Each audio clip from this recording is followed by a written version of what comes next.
Hello students, welcome to this video.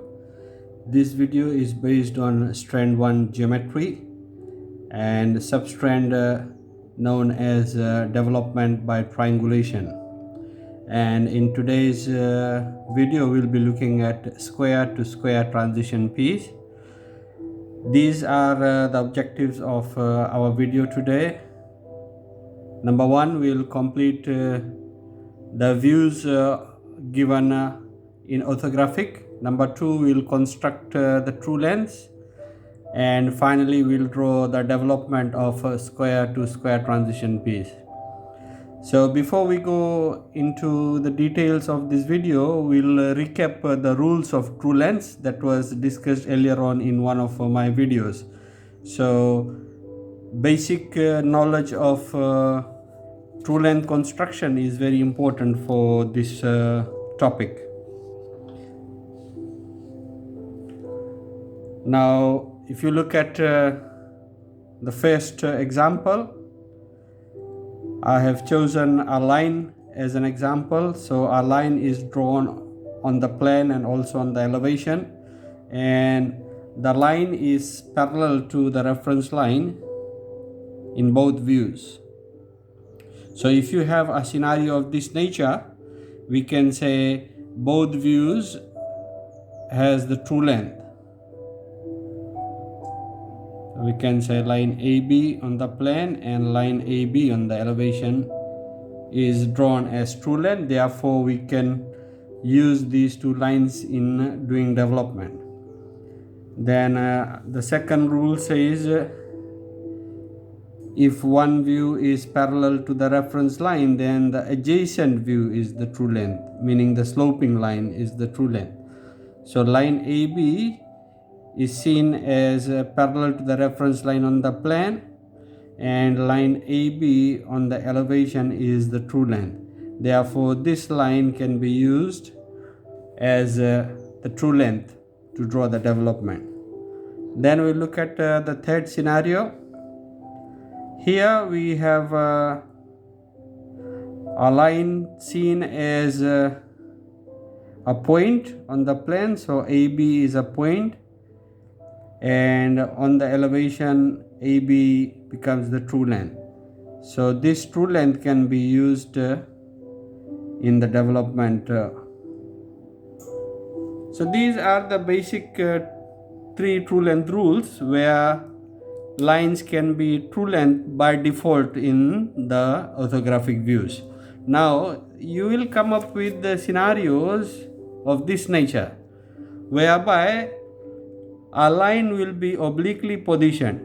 So I have given you an example where line 1B on the plane is at an angle, and the projection of the same line on the elevation is also at an angle, which is 1B. So in both cases, these lines are non-true length lines. So we have to find the true length, and this is the procedure you can use to construct the true length of line AB.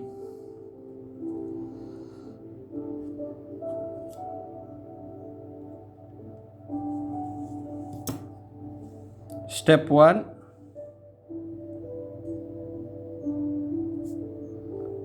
The height of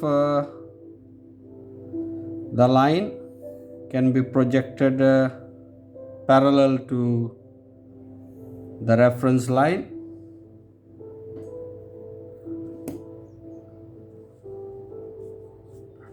Therefore, this line represents the height of the elevation. So if you have uneven heights, then you can project uneven heights. Since this is a single height, so I am taking one height.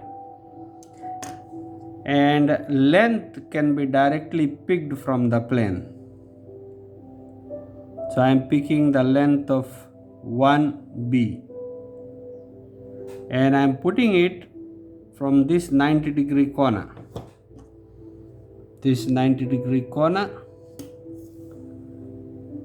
and lengths are placed on this horizontal line. So I have transferred the length here. and that's the length of 1B. Now if I join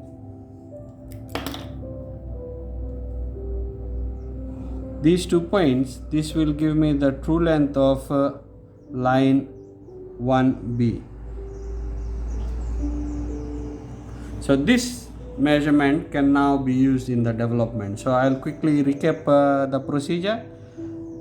Height from the elevation is transferred on that vertical, and all lengths from the plane is transferred on the horizontal. So this becomes point 1 and that is point B. Now that's a method which is known as true length tree method. Now if I use rotation or rebatement method, I'll have the same answer, but rotation method will have a lot of construction, so this is a second method that can be employed. So take a line parallel to the reference line from B, center at B, take length to A, do the rotation or the rebatement,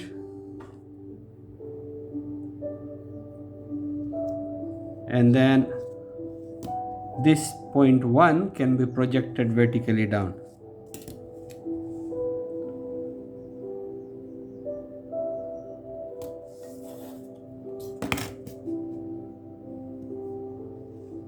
Now you can see I'm getting the same intersection.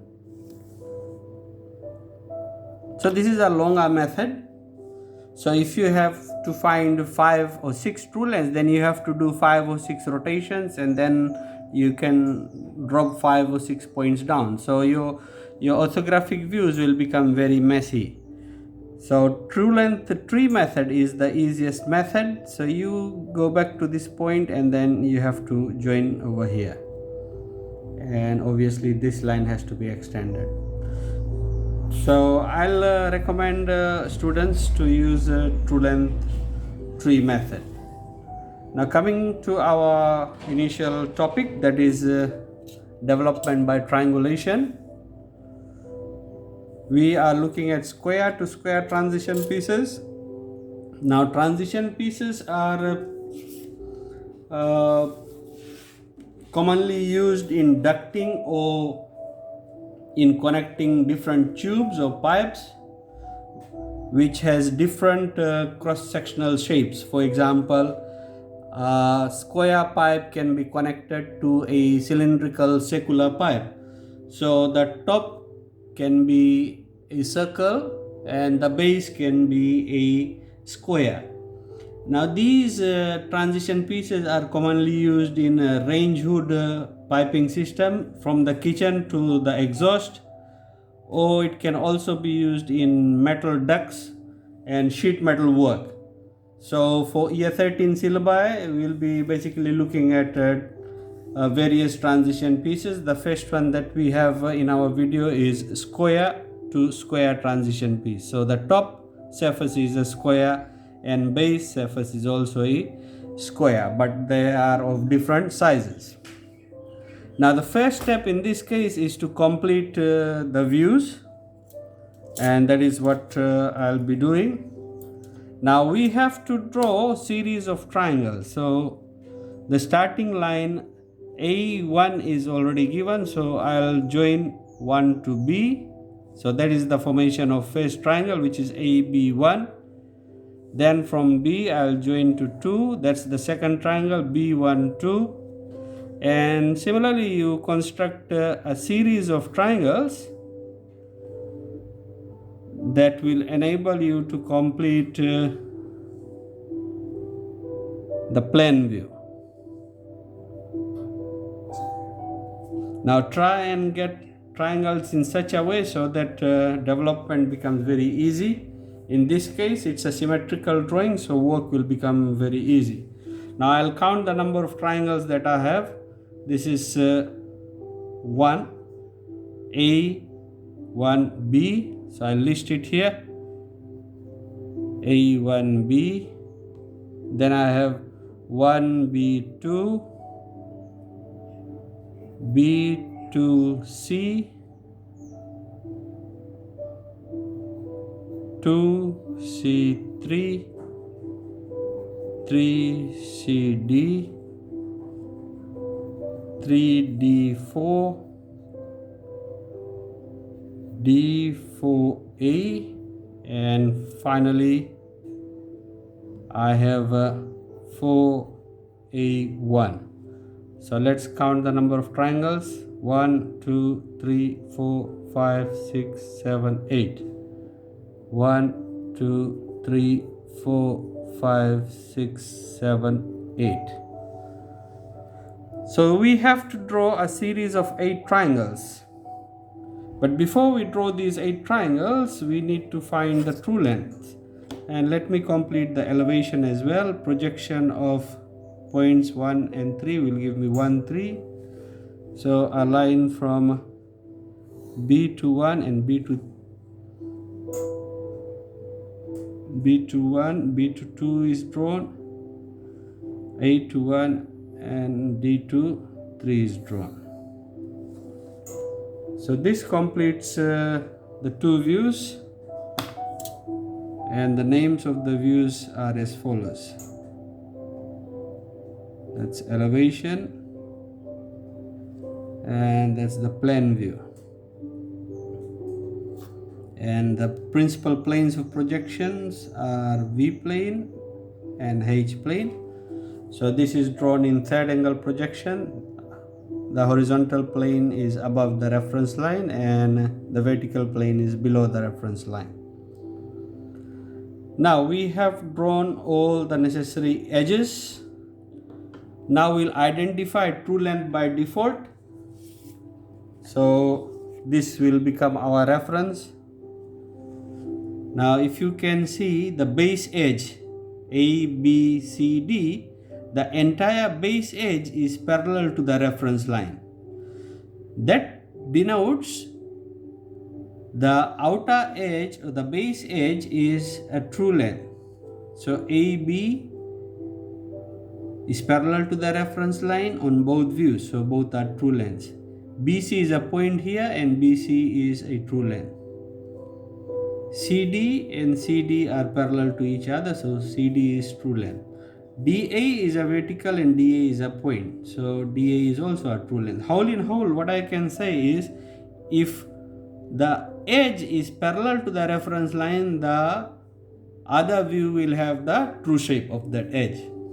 Likewise, if you look at the upper edge is parallel to the reference line, basically means these 4 edges of the square are also true lengths. So I have labeled those as true lengths. Now coming to the oblique lines, we have the following oblique lines: A1, A4, B1, B2, C2, C3, D3, D4, and all these on the plane 1, 2, 3, 4, 5, 6, 7, 8 lines are equal to each other. And even over here on the elevation, you can see they share the same height. So true length construction using the TL tree method is the best way out, which was discussed in this example. So I chose this example from line 1B, which is over here, 1B and 1B.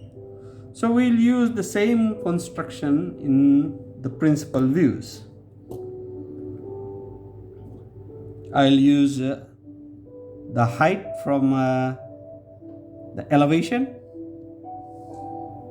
So I'm transferring the height. This is a common height, so I don't have to worry about it. And the vertical height is placed here, so that's the height line.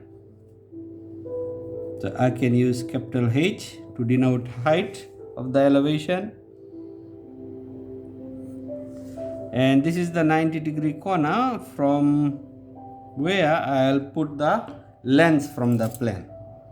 So I'll just pick one length, which is B1. Since B1 and B2 are same, I'll quickly show you these similarities. There.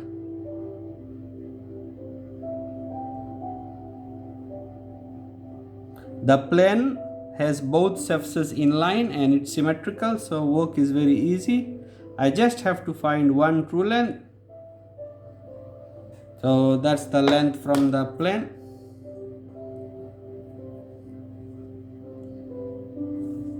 And this is the true length found.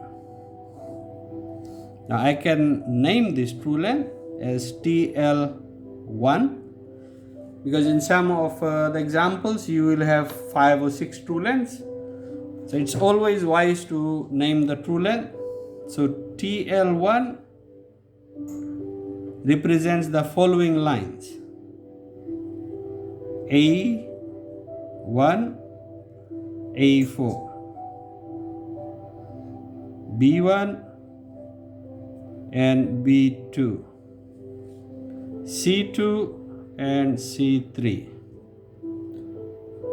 D3 and D4. So you can use this line, which is TL1, in 8 situations. Okay, given is the seam, and seam is the starting line of the development. That is what you have learnt in year 9. So our seam in this question is A1. A1 is a non-true length line. So A1 is here. So I'll work out the first triangle, which is A1B. Just to quickly go back and see, we have completed all the views. We have found and constructed all the true lengths. Now we are doing the development. So I'll work with the first triangle. I have a checklist of triangles. First triangle is A1B. Now, if you look at the orthographic view, AB is a true length. So I'm picking it from my plan and I'm putting it here.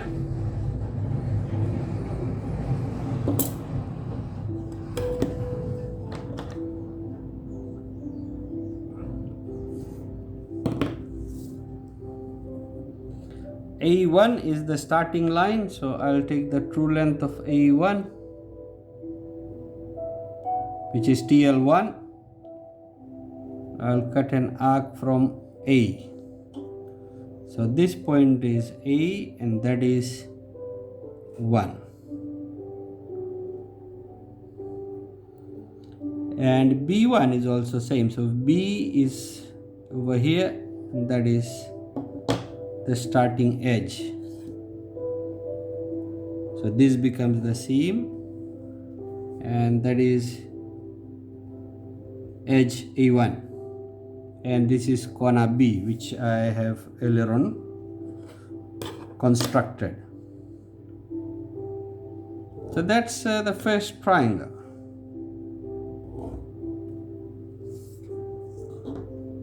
A1B. Now if I move to the next triangle, I already know the edge of that triangle. So 2 points are known, and the known points are 1 and B. I have to find 2. So I look at the common lines, which is 1, 2 and B2.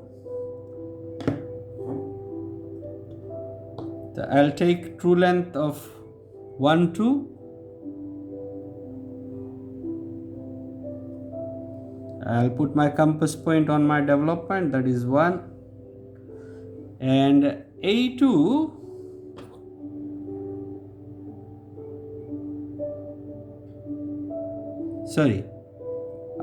B1 and B2 are same.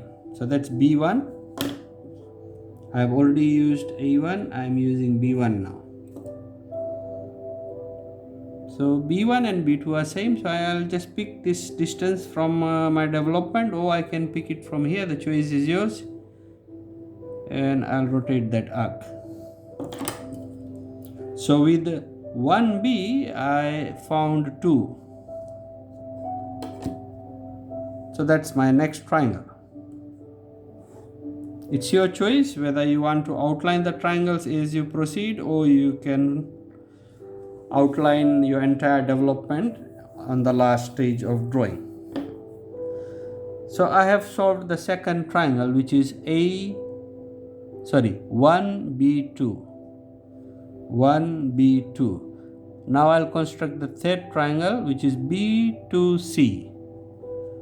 B2C. So B2 is known. I will look for C.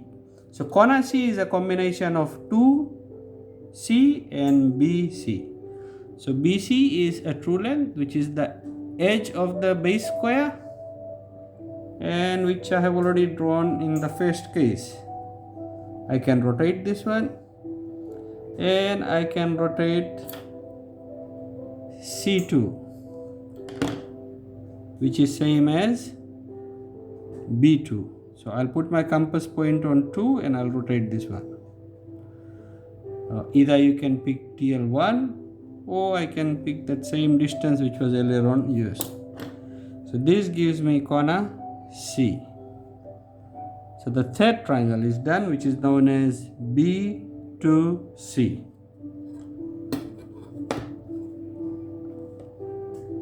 I will continuously outline so that you can follow the steps in my video. Now I look at the fourth triangle, which is 2C3. So I'll investigate 3 because 2C is on my drawing. So in order to get 3, I have to take 2, 3 and C3. So 2, 3 is a true length here, which is also used on the inside portion of the development. So that's 2, 3. And C2 and C3 are same, which is TL1. C2 and C3 are same. I've also used this. So I'll put my compass point on C. I'll take length to 2. Remember, you need to be patient and draw each triangle at a time.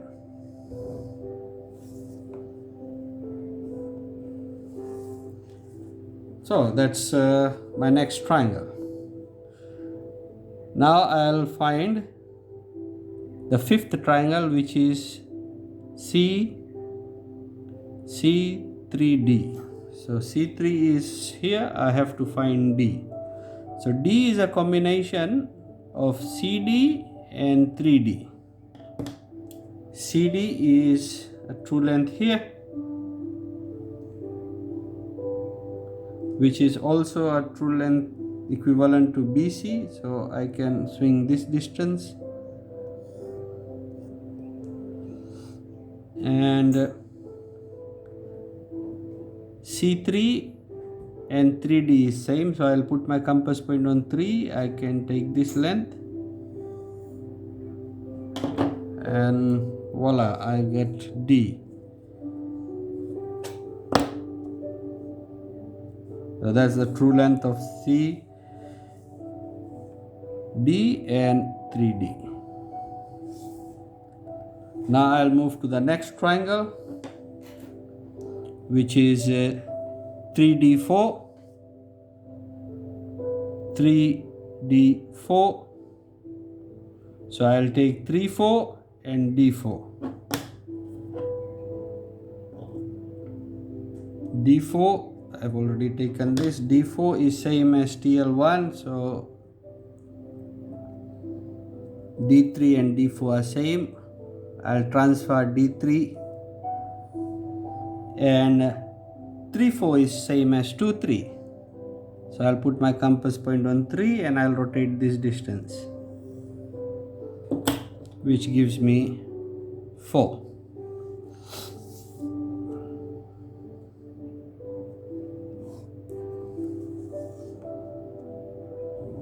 Students, I hope you can notice that the inside perimeter has a smaller square, so it's curving inwards, and the outside perimeter has a bigger square, so it's curving inwards as well. But the distances on the outer edge is bigger and the inner edge is smaller. So that will show you whether you are in the same pace or you are moving in the correct direction. Now I'll move to the next triangle, which is D4A. D4A, D4A, I have to take DA and 4A. DA is same as DC, which is the edge of the bigger square. So I can pick it from here. And 4A is same as TL1, which is also same as D4. So I'll put my compass point on D. I'll take length to 4. I'll put my compass point on 4. I'll take length to D, and I'll swing that arc. So this gives me the combination of D to A and 4 to A.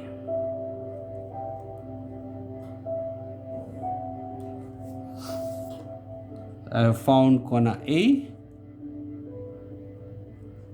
and I am at corner A, and the last edge that I have drawn is 4A. Now I have to finish my drawing on the seam, which is A to 1. So I'll take the combination of 4-1 and A1. 4-1, dear students, is the same as the inside square, which is 4-1. So I'll take that length and I'll cut an arc from 4. I'm investigating 1, so I am taking 4 back to 1 and A back to 1. So A1 is the seam length, which is TL1. So from A, I'll cut an arc and I get corner 1, and that's the last triangle. Once I've constructed the last triangle, I'll go back and check my work. That's triangle 1, 2, 3, 4, 5, 6, 7, and 8. The 8th triangle is 4A1. Now any development is incomplete if you do not draw the flap. So this is the starting seam and that's the finishing seam. The choice of drawing the flap is yours. Either you want to draw it at the starting edge or on the finishing edge. Whichever edge you choose, ensure that proper standards are used to construct the flap. And this is how I teach students how to draw the flap. You put your 45-degree set square on the seam and you put one set square or ruler here, and automatically you get the two 45-degree sloping lines. That's the quickest possible way of drawing a flap. And the width of the flap ranges between 5 to 10 mm, so I'll show you a 10 millimeter wide flap. And once you have done that, you can draw the outer edge of the flap using parallel edge. So that is the flap. In exam situation, normally year 13 students forget to draw flap and they lose 1 mark. So that's the flap. and these angles must be 45 degrees both ways.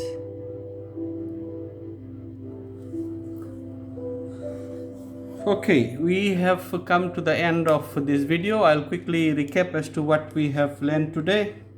We have learned development by triangulation.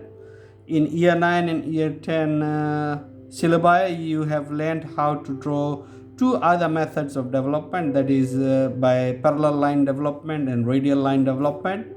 Those were used to develop cones, cylinder, prisms and pyramids. But in year 13 you have to use a complex method, which is development by triangulation, whereby transition pieces are developed, and the example that we have seen today is a square to square transition piece. These are the series of steps that you have to follow. Complete the two views so that you have series of triangles. Find the true lengths which are on the drawing by default and construct the true length using the true length tree method, TL tree method.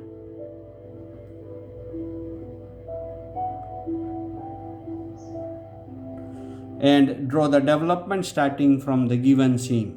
So in the question the seam will be provided. You start the development from the seam, and in some cases half development is required, so you need to study the two views and work out the first half of the surface development. Remember, the upper and the lower ends will be open since it's a duct, which enables gas or any type of particles to move from one point to another. It can be through inlet and outlet process. Therefore, you don't have to construct the upper and lower edges. Just keep it open and just work on the surface development. Okay, thank you very much and wish you all the best in your studies.